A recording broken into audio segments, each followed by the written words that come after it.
Metode yang berikutnya adalah metode Volhard.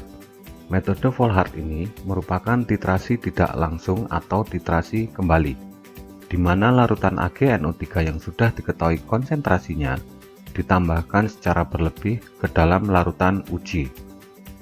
Kemudian, kelebihan AgNO3 yang tidak bereaksi dengan analit dititrasi dengan menggunakan larutan tiocyanat dengan indikator ferinitrat.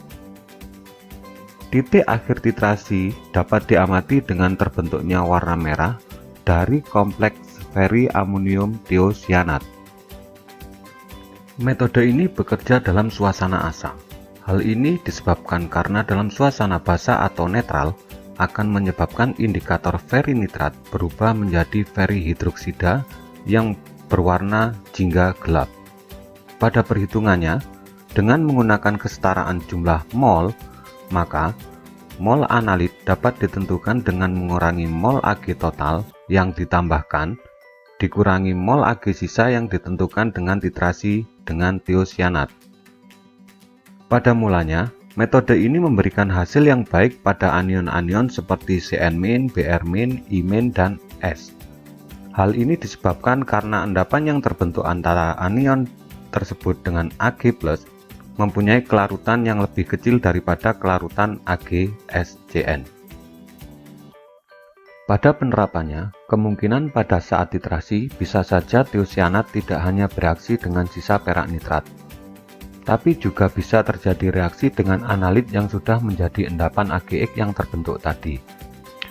Hal ini akan terjadi apabila kelarutan AgX lebih besar daripada kelarutan AgSCN. Nah, untuk menghindari terjadinya reaksi antara titran dengan endapan AgX pada saat titrasi, maka beberapa cara dapat dilakukan. Yang pertama, endapan AgX yang sudah terbentuk tadi dipisahkan dari larutan campuran tersebut dengan cara penyaringan. Endapan yang sudah disaring kemudian dicuci dan bilasannya ditampung dalam filtrat. Kemudian filtrat yang sudah tidak mengandung endapan AgX kemudian dititrasi dengan tiocyanat. Langkah ini efektif tapi tidak efisien dalam bekerja. Cara yang kedua adalah dengan cara melarutkan endapan yang diperoleh dari penyaringan dengan menggunakan larutan asam kuat encer seperti asam nitrat. Kemudian, larutan yang terbentuk ditentukan anionnya dengan menggunakan metode selain argentometri. Cara yang ketiga, setelah terbentuk endapan, maka selanjutnya ditambahkan dengan nitrobenzen untuk membungkus endapan tersebut agar tidak bereaksi dengan tiocyanat. Cara ini merupakan modifikasi metode Volhard oleh Caldwell dan Moyer, dan cara ini yang paling banyak digunakan. Dengan cara ini, maka anion-anion perak yang mempunyai kelarutan lebih besar daripada AgSCN seperti klorida, sianida, karbonat, kromat, oksalat, dan fosfat dapat ditentukan dengan metode Volhard. Berdasarkan perhitungan dengan menggunakan KSP AgSCN, maka konsentrasi larutan tiocyanat pada saat titik ekivalen adalah 1,04 kali 10⁻⁶ molar.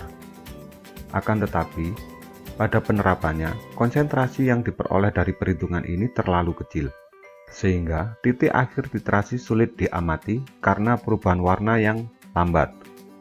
Oleh karena itu, pada umumnya konsentrasi tiocyanat yang digunakan sebagai titran adalah 0,1 molar, sehingga penambahan satu tetes larutan tersebut pada larutan uji akan menghasilkan konsentrasi yang lebih besar dari 1,04 kali 10⁻⁶ molar pada titik ekivalen.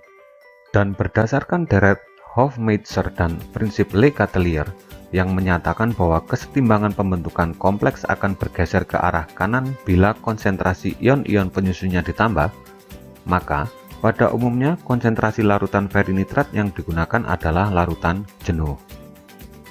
Prosedur umum yang digunakan pada metode Volhard adalah sebagai berikut. Larutan uji ditambahkan asam nitrat untuk menurunkan pH larutan. Selanjutnya, ditambahkan sejumlah tertentu AgNO3 0,1 m, nitrobenzen, dan indikator. Kemudian diaduk hingga endapan membentuk flokulan dan selanjutnya dititrasi dengan larutan potasium tiocyanat. Berikut ini merupakan contoh penerapan dari metode Volhard.